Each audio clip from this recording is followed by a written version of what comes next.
Joshua tidonso na ntontono yi Manasseh abusuakuo de efiri se ono ne Joseph abakan Manasseh abakan Makia oye Gilead ejanu nya Gilead ne Basan efiri se oye dommerima na eyi Manasseh ma aka no de sede wo musua te Abiase ma ne Helek ma ne Asrem ma ne Sekem ma ne Hefer ma ne Semida ma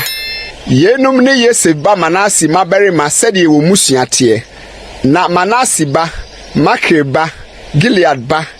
Hefer ba Zelophehad no ni maberima na mama na owo na yenum ne mama no din Mahla ne Noa Hogla Melka ne Tesa na woba osofo Eliasa ne Nun ba Joshua ne mapoma no anim beka ase Erade she Moses se omayen ejapade ye nua berima no mu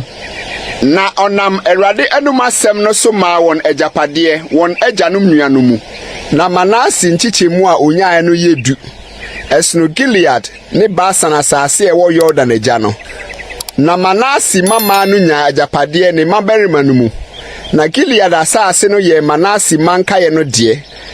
na Manasseh hye no free ase ko Mikmetata eda Sekem apuye no na ehye no ko anafo fam entapoafo no ho Tapua asase ye Manasseh de na Tapua kura ewo Manasseh hye so no ye Efraimfo no de na ehye no sane ko kana subonhwa no ho subonhwa no anafo fam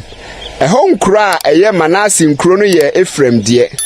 na Manasseh hye no wo subonhwa no atifi fam na ano koka mpoa no anafo fam no ye Efraim de na atifi fam de ye Manasseh de na pono ne ehye na wone asebo hye atifi fam na wone Isaka bo no apuye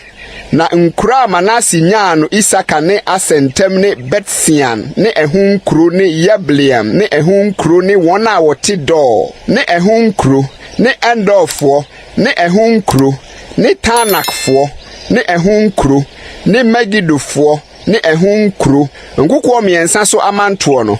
na Manassehfo antumi antu nkuro no mufo na Canaanfo no pe asase ne so tena na Israelfo ho ye den no wo ma Canaanfo no de osumadwuma yi to na tuo de wantu won na Joseph ma no be ka kire Joshua se enam de nso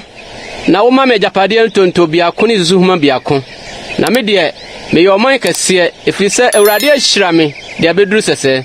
na Joshua ka kire won se wo ye oman kase a furu kokwa enumu kobu hofa Perisifo ne abrane no asase so efiri se wonsini Efraim miposo na Joseph mano ka se mipo no nso yen nso Kenafo a wote mpapremu ho nyina wodade antiase nam wona wote Besian ne ehun kromu ne wona wote Yesre bonhwanu mu nyina na Joshua ka kire Joseph fie Efraim ne Manasseh se oman kese ne wo na wo ahoden kese enye tontobi akope na obenya na mmom bipo no nya wo de ewo mu se eye kwaye de na nso bufa kosi de ano beka